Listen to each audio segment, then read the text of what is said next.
I sat in the freezing courtroom, listening to the woman who gave birth to me laugh at my bank account. She sneered that I could barely pay rent, entirely convinced she was walking away with millions of dollars. What she did not realize was that the exact documents she brought to destroy me were the very trap my grandfather and I set 2 years ago. If your family has ever underestimated you, listen closely. Hello, everyone, and thank you from the bottom of my heart for tuning into Maya Revenge Stories. Sadly, YouTube has permanently demonetized our channel, entirely draining our operating budget, which means we will be forced to halt all new public video uploads in the near future and shift our primary operations over to Patreon. If you find yourself captivated by today's story, please consider supporting us by joining the Maya Revenge Stories Patreon channel, where you can listen to exclusive, true stories that are even better, significantly longer, and filled with detailed situations we simply cannot publish on YouTube, all brought to life by multiple emotional voice actors in a single story. You can join our community right now by scanning the QR code on your screen or by clicking the Patreon link located in the description or the pinned comment of this video. Now, let us dive into today's story, centering on 34-year-old Riley White. The air conditioning inside the Travis County Courthouse in Austin, Texas, was running high, but the chill in the room had nothing to do with the temperature. I sat perfectly motionless at the polished wooden defendant table, keeping my hands folded neatly in my lap. Directly across the center aisle sat my biological mother, Patricia, and my older sister, Chloe. They looked less like they were attending a solemn legal proceeding and more like they were waiting for front-row seats at a fashion show. Chloe was draped in designer silk, constantly checking her reflection in her phone screen, while Patricia wore a tailored suit that probably cost more than my car. Patricia leaned over to her high-priced attorney, making absolutely sure her voice carried across the silent room to where I was sitting. "I mean, look at her," Patricia whispered loudly, a sharp, cruel laugh escaping her lips. "She works for a charity, or a data shield, a nonprofit data security firm. Who even does that? She can barely afford the rent on that decaying duplex she lives in, and she thinks she has any right to be here. Why should anyone take her seriously?" I did not blink. I did not shift my weight. I just let the venom wash over me. Patricia was practically glowing with a smug, intoxicating sense of victory, with a dramatic flourish.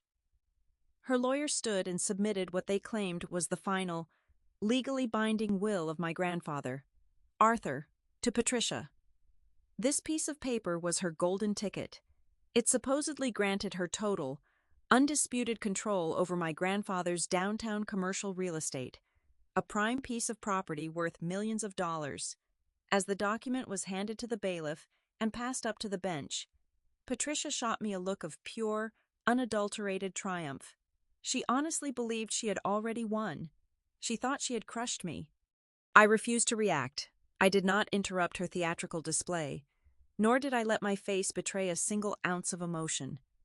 In that suffocatingly tense moment, I held firmly onto the most important lesson my grandfather had ever taught me. I could almost hear his raspy, warm voice echoing in my mind. Arrogant people always dig their own graves with their confidence. Kid, never interrupt them when they are holding the shovel. Just let them finish speaking. So, I let her speak. I let her bathe in her fake glory. The presiding judge flipped through the pages of Patricia's document, adjusting his glasses. The courtroom was agonizingly quiet as he prepared to issue his ruling, completely ready to validate the will and hand my grandfather's life's work over to a woman who only cared about liquidating it for cash. Patricia sat back in her chair, crossing her legs and smiling broadly at Chloe. Then, right before the judge could strike his gavel and finalize the transfer of the estate, my lawyer, Mr. Harrison, suddenly stood up. His chair scraped loudly against the hardwood floor, echoing like a gunshot through the silent room. "Your Honor," Mr. Harrison said, his voice booming with absolute authority, "we strongly object to any ruling on this property today. Furthermore, we formally request an immediate suspension of all property distributions, and we demand that the court seal the current records." Patricia let out a scoff, rolling her eyes dramatically. but her lawyer immediately tensed up. The judge frowned, looking down at Mr. Harrison. On what grounds, Counselor? On the grounds that we are formally submitting evidence of state-level criminal fraud, Mr. Harrison replied smoothly, sliding a thick, sealed manila folder across the table to the bailiff. The arrogant smile on Patricia's face instantly vanished. The smugness drained from her features, replaced by a sudden, sharp twitch of confusion and panic. She darted a nervous look at her lawyer, who was suddenly gripping his pen very tightly. The bailiff handed the sealed folder up to the judge.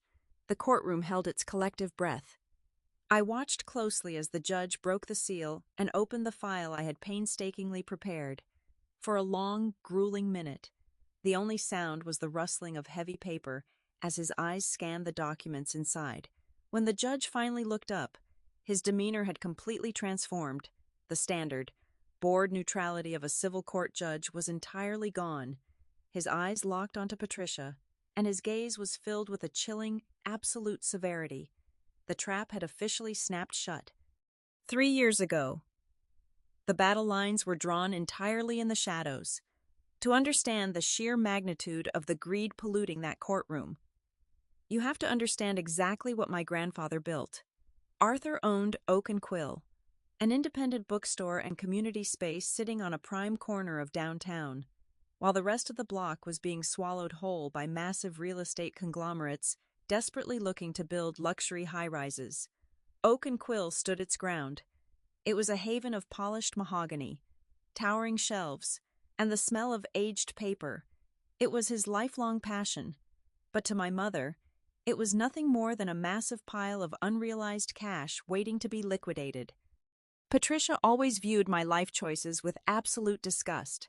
She ran a highly lucrative family financial firm and expected her daughters to be pristine, corporate heirs who cared only about profit margins. Instead, I turned my back on the family wealth to pursue a career in data security. I wanted to build firewalls, trace digital footprints, and protect vulnerable systems for nonprofit organizations. My mother could not fathom why I would choose late nights in a server room over high society galas. To her, my career was a blatant embarrassment. My sister Chloe, on the other hand, was the undeniable golden child. Chloe had zero actual career, yet she maintained a glamorous, hyper-luxurious lifestyle, funded entirely by my mother's bank accounts.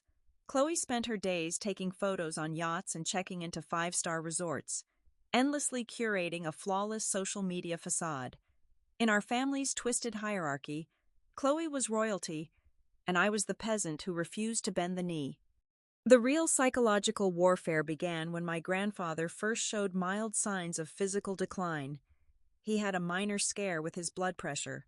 Nothing catastrophic, but Patricia used it as the perfect excuse to seize total control over his life. She swooped in like a vulture, essentially placing him under strict house arrest. Suddenly, I was entirely barred from visiting him at his home. Whenever I showed up, Patricia or her private hired nurses would physically block the door. "You are not going in there to upset him," Patricia would hiss, standing in the doorway with a venomous glare. "We all know why you are really here, Riley. You are just snooping around for money to pay your pathetic rent. Leave him alone." She did not stop at simply locking me out. Patricia launched a calculated, vicious smear campaign across our entire extended family. She called every aunt, uncle, and cousin, whispering fabricated stories about how I was supposedly drowning in massive debt. She painted a miserable picture of me, claiming I was financially desperate, unstable, and entirely unreliable. She told them I was constantly begging for loans and warned them not to take my calls under any circumstances. Her goal was terrifyingly clear: isolate me entirely, sever all my family ties, and make sure that if I ever tried to speak up about what she was doing to my grandfather, no one would believe a single word I said. Chloe happily played her part in the charade. She took to her massive online platform to play the heartbroken, burdened victim. She would constantly post cryptic, passive-aggressive updates online, typing things like, "It is so exhausting trying to protect my ailing grandfather from a destructive younger sister who is secretly scheming to siphon our family fortune.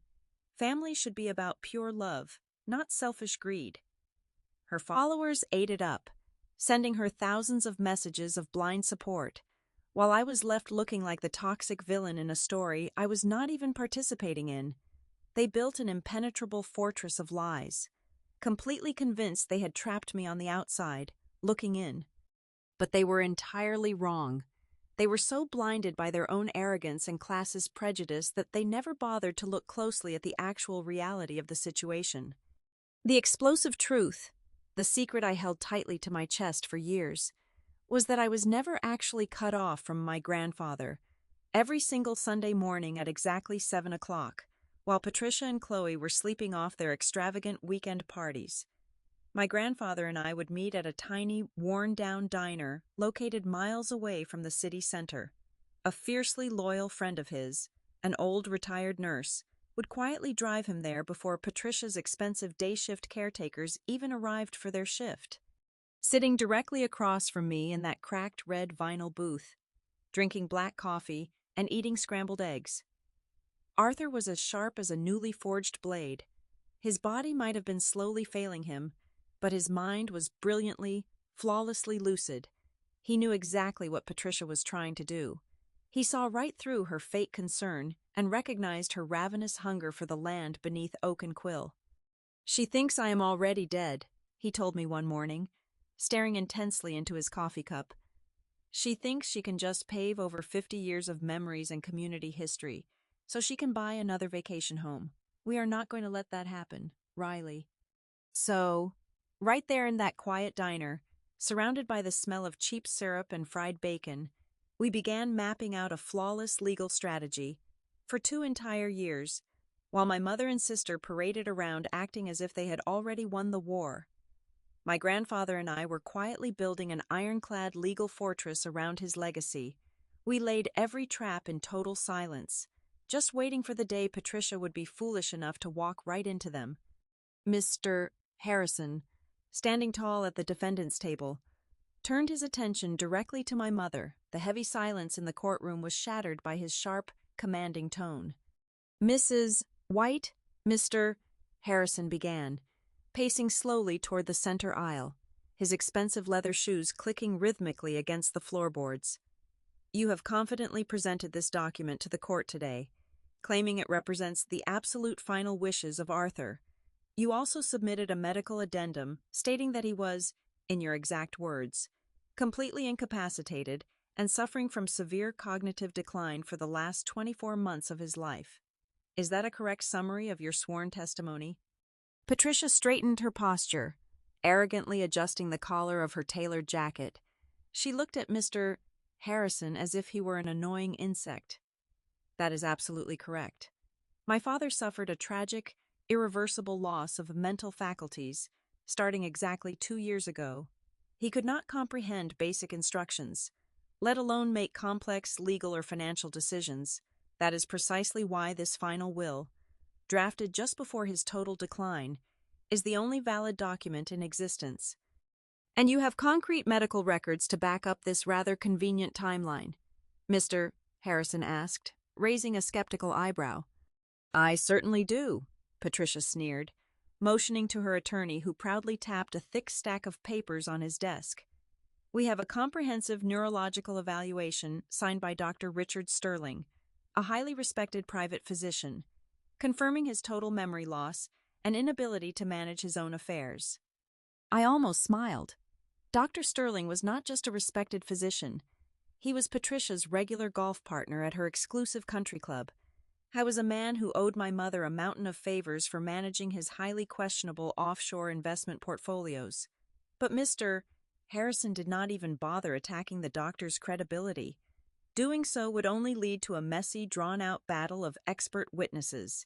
He had something infinitely better, something completely undeniable. "It is truly fascinating that Dr. Sterling diagnosed him with total memory loss 2 years ago, Mr.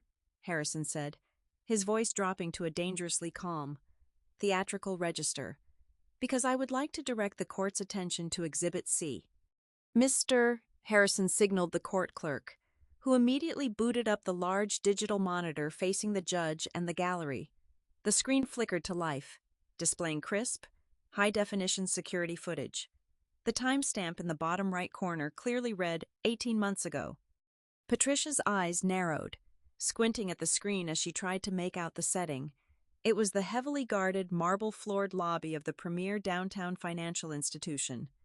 "Your Honor," Mr. Harrison narrated as the silent video played for the room. "This is unedited, time-stamped security footage subpoenaed from the First National Bank Central Branch. This was recorded exactly 18 months ago. That is 6 full months after your supposedly incapacitated father lost his mind, Mrs. White. And yet, let us look closely at who is walking confidently through those front doors." The camera captured my grandfather, Arthur. He was not stumbling. He was not confused or looking for a caretaker. He walked with a steady, purposeful gait, dressed perfectly in his favorite sharp wool suit, carrying a heavy leather briefcase in his right hand. The entire courtroom watched in stunned silence as the video showed him approaching the branch manager's private desk, shaking hands, and taking a seat. Along with this video footage, we are submitting a sworn, notarized affidavit from the executive branch manager, David Rossi. "Mr. Harrison announced, projecting his voice so fiercely that every single word echoed off the wood-paneled walls. "Mr. Rossi testifies under penalty of perjury that on this specific day, Arthur arrived completely alone. He was entirely lucid, incredibly sharp, and he spent 2.5 hours executing a series of highly complex, multi-tiered financial and legal transactions without a single ounce of assistance from anyone." Patricia's face instantly drained of color. The arrogant, untouchable sneer was suddenly replaced by the pale, frantic look of a cornered animal realizing the trap had sprung. She gripped the edge of her table, her perfectly manicured nails digging fiercely into the polished wood. "This is a cheap trick," she hissed, though her voice wavered noticeably. "A simple bank visit proves absolutely nothing. He was probably just confused and trying to cash a Social Security check." Mr. Harrison stopped pacing and turned to face her dead-on, delivering the first crushing blow of our counteroffensive. He was not cashing a check, Mrs. White. He was restructuring his entire real estate empire. Mr. Harrison walked briskly back to our table, picking up a thick-bound legal folio. He held it up in the air like a lethal weapon. "On that exact day, 18 months ago, Arthur legally established a brand-new corporate entity, a limited liability company registered with the state under the name Vance Sentinel." The judge leaned forward over the bench, his interest intensely piqued, completely ignoring Patricia's sputtering attorney. "And what exactly was the purpose of this new company, Counselor?" "The sole purpose, Your Honor, was bulletproof asset protection," Mr. Harrison replied, handing the heavy folio to the bailiff to pass up to the judge. "Because on that very same afternoon, Arthur executed a flawless, irrevocable transfer of deed. He legally moved the entire ownership of the downtown commercial real estate, the exact land directly beneath the Oak and Quill bookstore, completely out of his personal name and into the exclusive corporate holdings of Vance Sentinel." A sharp, panicked gasp echoed from Chloe's direction. Patricia looked like she had just been physically struck by a freight train. Her jaw went completely slack. The horrifying realization was hitting her in real time, completely dismantling her entire reality. But Mr. Harrison was not finished. He was winding up for the fatal, undeniable twist. "Your Honor," Mr. Harrison continued, his voice rising with unstoppable legal momentum, "because the property was legally transferred into the corporate entity 18 months ago. It was no longer Arthur's personal asset when he passed away. Therefore, the personal wills White is currently holding is practically worthless. It is a useless scrap of paper attempting to distribute a piece of real estate that the deceased no longer personally owned. There is nothing for her to inherit, because there is nothing left in his personal estate to divide." Patricia jumped out of her chair, completely abandoning any remaining shred of courtroom decorum. "That is impossible," she shrieked, her voice cracking in pure, unadulterated desperation. "If he put it in a company, then the company itself is part of the estate. I am the named executor of the estate. I demand to see the corporate structure of this fake company right now. Who controls the shares? Mr. Harrison smiled. It was a cold, surgical, utterly victorious smile. He looked at the trembling Patricia, then slowly turned his gaze down to me, sitting perfectly silently in my chair, just as I had been since the moment I walked in. That is the most beautiful part of this entire revelation, Mr. Harrison said smoothly, savoring every single syllable. Arthur did not just create the company. He meticulously structured its operating agreement to be completely impenetrable. He appointed a single, exclusive managing member with 100%, undisputed, unchallengeable operational control over Vance Sentinel and all of its underlying assets. The judge rapidly scanned the final page of the corporate document, his eyebrows shooting up in absolute surprise. He looked down at me from the high bench, a faint glimmer of profound respect flashing in his stern eyes. The sole managing member of Vance Sentinel, Mr. Harrison declared, letting the words hang heavily in the freezing courtroom air, is Miss Riley White. Patricia collapsed back into her heavy wooden chair as if her legs had been entirely severed from her body. Chloe buried her face in her trembling hands, her designer silk outfit suddenly looking incredibly foolish and utterly useless.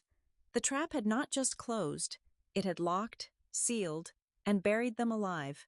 All those long years of mocking my nonprofit income, entirely dismissing my tech career, and arrogantly assuming I was nothing but a helpless tenant struggling to pay rent, had completely blinded them to the ultimate reality. I was never fighting them for a tiny piece of the inheritance. I already owned the entire battlefield. The courtroom was still buzzing from the revelation of the corporate entity when my sister, Chloe, was called to the witness stand. The confident, glamorous social media influencer who had spent the last 2 years mocking my lifestyle online suddenly looked like a terrified child. She walked up to the wooden box, her expensive silk dress rustling in the dead silence of the room. She placed her trembling hand on the Bible, swearing to tell the whole truth, a promise she fully intended to break the very moment she sat down. Guided by Patricia's panicked lawyer, Chloe launched into the fabricated script our mother had practically drilled into her skull. Her voice wavered, high and thin, as she claimed that I was completely estranged from our grandfather. She lied through her teeth, stating that every time I came around, I was aggressively demanding cash to cover my pathetic living expenses. She painted a picture of a terrified, confused old man who was constantly hounded by his greedy youngest granddaughter. It was a pathetic, rehearsed performance, completely lacking any genuine emotion. When it was Mr. Harrison's turn to cross-examine, he did not immediately attack her absurd story about my grandfather. Instead, he approached the podium with a stack of highly sensitive financial documents, completely changing the trajectory of the interrogation. Miss White, Mr. Harrison began, his tone dripping with refined sarcasm. You and your mother have spent an inordinate amount of time today criticizing my client's financial situation. You have painted a picture of Riley as desperate and debt-ridden, but I think it is only fair that we examine your financial stability, seeing as you are claiming to be the responsible, trustworthy granddaughter who was supposedly protecting Arthur's estate. Chloe gripped the edges of the witness stand, her knuckles turned entirely white. I do not see what my personal finances have to do with this, she whispered, looking desperately over at Patricia. They have everything to do with this, Mr. Harrison boomed, handing a thick packet of papers to the court clerk. Your Honor, I am submitting a certified collection of bank statements, credit card bills, and high-risk loan agreements attached directly to Chloe White. These documents clearly prove that despite portraying a highly lucrative, luxurious lifestyle to her millions of followers online, Miss White is completely broke.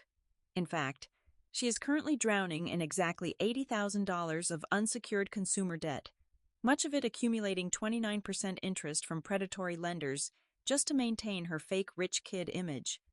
A collective gasp rippled through the gallery. Chloe's perfect, curated facade shattered right there on the stand. Her face turned a sickly shade of gray. The yachts, the five-star resorts, the designer clothes. They were all funded by a mountain of toxic debt that was ready to collapse and bury her. "Objection!" Patricia's lawyer shouted, springing to his feet. "This is a baseless character assassination. It goes directly to motive, Your Honor." Mr. Harrison fired back, his voice overpowering the objection. "Because we have undeniable proof that Patricia White made a highly illegal financial arrangement with the witness.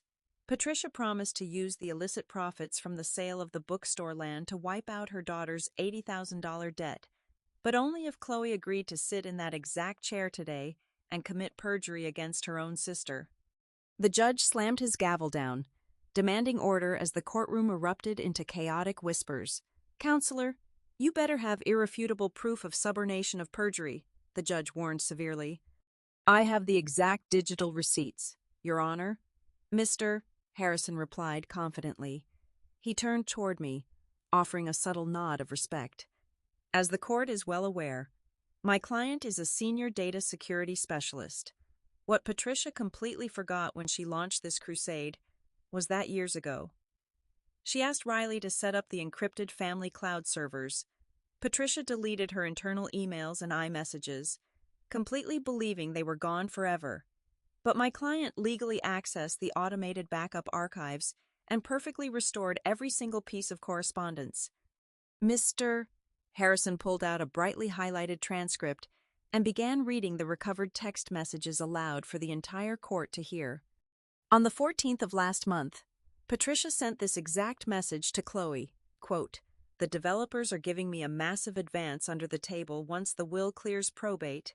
I will pay off your $80,000 mess, but you have to get on the stand and swear Arthur hated Riley,' end quote." And Chloe replied, just 2 minutes later, quote, "Okay, Mom, I will memorize the script. Just please do not let the loan sharks take my car," end quote. The silence that followed was deafening. The ugly, dirty truth was finally laid bare under the harsh fluorescent lights of the courtroom. The glamorous influencer was nothing but a terrified, broke pawn willing to sell out her own blood to save her least luxury car. The crushing weight of state perjury charges suddenly became very real to Chloe. The realization that she was about to go to prison for a mother who saw her as nothing more than a convenient tool completely broke her. Chloe collapsed forward, burying her face in her hands, and began sobbing uncontrollably. Dark streaks of expensive mascara ran down her cheeks, ruining her flawless makeup. "I am sorry," Chloe wailed into the microphone, her voice echoing tragically through the room. "I never heard Grandpa say those things. He loved Riley. He never stopped loving her. Mom made it all up. She screamed at me and forced me to memorize everything. She said we would lose everything if I did not lie." The impenetrable mother-daughter alliance completely disintegrated right before our eyes. Patricia shot out of her chair, her face contorted in absolute rage. She glared violently at Chloe, her eyes burning with the furious hatred of a woman watching her golden child betray her to save her own skin. Patricia looked entirely unhinged, her chest heaving as she realized the very daughter she had weaponized against me had just handed the court the final nail for her coffin. The courtroom was spiraling completely out of Patricia's control, and her high-priced attorney knew it. Sweating profusely and visibly panicking, he made a desperate, flailing attempt to salvage their sinking ship. He slammed his hands down on the plaintiff table, pointing an accusing finger directly at me. "Your Honor, this is a highly sophisticated digital fabrication," he shouted, his voice echoing with frantic desperation. "Look at the defendant's resume. She is a senior data security specialist at Aura Data Shield. She deals with encryption and digital signatures every single day. It is entirely obvious that she used her advanced IT expertise to hack into the state registry and forge the electronic signatures on that LLC transfer. She fabricated the entire Vance Sentinel company to steal the real estate." I did not flinch. I did not glare. Instead, a deep, satisfying sense of calm washed over me. This was it. This was the deepest, darkest pit I had patiently waited for my mother to throw herself into by accusing me of digital forgery. They had just given me the legal right to completely rip apart their digital evidence. Mr. Harrison looked over at me, offering a knowing smirk, before turning back to the judge. Your Honor, since opposing counsel has brought my client's technical expertise into question and falsely alleged digital fraud, we ask the court's permission for Miss White to directly examine the digital integrity of the will submitted by the plaintiff. We have a certified forensic copy of the exact electronic file Patricia White submitted to this court. The judge, clearly irritated by the baseless accusations thrown by Patricia's lawyer, waved his hand impatiently. Proceed. Let us see exactly what your data expert has to say. For the first time since the trial began, I stood up. I walked calmly toward the evidence podium. Carrying my encrypted laptop, I connected it to the courtroom's large projection system. The massive screen flickered, displaying the raw code of the digital PDF file of my grandfather's supposedly legal will. The entire room fell into a dead, captivated silence. When an average person looks at a digital document, they only see the text on the page, I began, my voice steady, cold, and echoing with absolute authority. But data security specialists do not care about the text. We look at the metadata. Metadata is the digital DNA of a file. It is a hidden, invisible log that records exactly when a document was created, what software was used, and the specific network it was connected to at the time of creation. It cannot be easily faked, and it never lies. Patricia's lawyer suddenly looked violently ill. He turned to Patricia, whispering frantically, but she just stared blindly at the screen, not comprehending the technological guillotine that was about to drop. Mrs. White testified under oath today that this document was drafted and finalized exactly 2 years ago, right before my grandfather allegedly lost his mental faculties, I continued, typing a rapid sequence of commands into my keyboard. However, the unalterable metadata embedded deep inside this exact file tells a very different story. I hit the Enter key. A heavily highlighted block of code expanded across the massive screen, zooming in on a specific string of text. According to the forensic digital footprint, this document was not created 2 years ago, I stated, letting my words strike the room like physical blows. This file was originally created, typed, and saved exactly 3 days after my grandfather passed away. A shockwave of gasps erupted from the gallery. Even the bailiff stood up straighter, his eyes wide. Unless my grandfather resurrected himself to learn advanced word processing, he did not type this will, I said, locking eyes with Patricia, watching the color completely drain from her face. You did.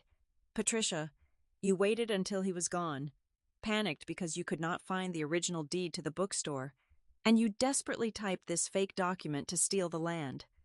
That proves nothing, Patricia screamed, her voice cracking in wild, unrestrained panic. Anyone could have manipulated those dates, she is framing me. I am not finished, I cut in, my voice slicing through her hysteria like a razor, because the creation date is not even the most damning piece of information hidden in this file. I typed another command. The screen shifted, highlighting a string of numbers that looked like an internet protocol address. Every digital file logs the exact IP address of the Wi-Fi network it was connected to when it was last saved, I explained to the breathless courtroom.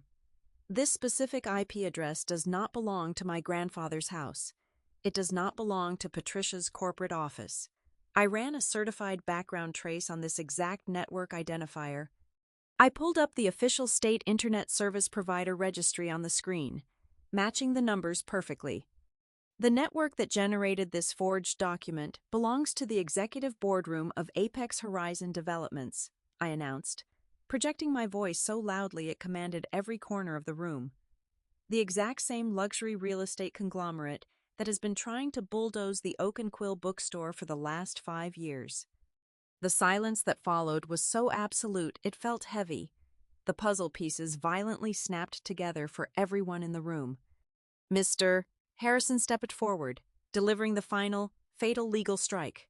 We subpoenaed the corporate accounts of Apex Horizon Developments yesterday morning, Your Honor. We found a highly concealed wire transfer made to a shell account owned by Patricia White 4 weeks ago. She accepted an illegal, under-the-table bribe of $500,000 from the developers as a guaranteed deposit.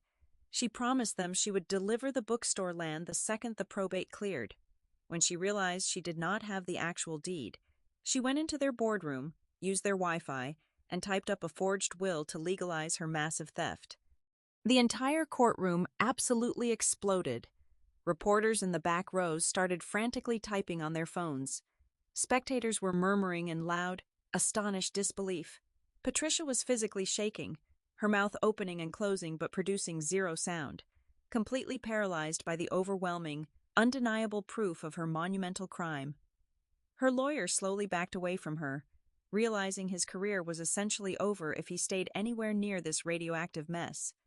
Up on the bench, the judge's face was completely flushed with righteous fury. He grabbed his heavy wooden gavel and slammed it down onto the sounding block with explosive force. Bang, bang, bang. "Order, I demand order in this court immediately," the judge roared, his voice thunderous and shaking with absolute outrage. The room instantly fell back into a terrified silence. He glared down at Patricia with a look of pure judicial disgust. "I have presided over this court for 25 years, and this is without a doubt the most repulsive, arrogant, and easily proven attempt at state-level felony fraud I have ever witnessed." The judge immediately turned to his court clerk, pointing a stern finger.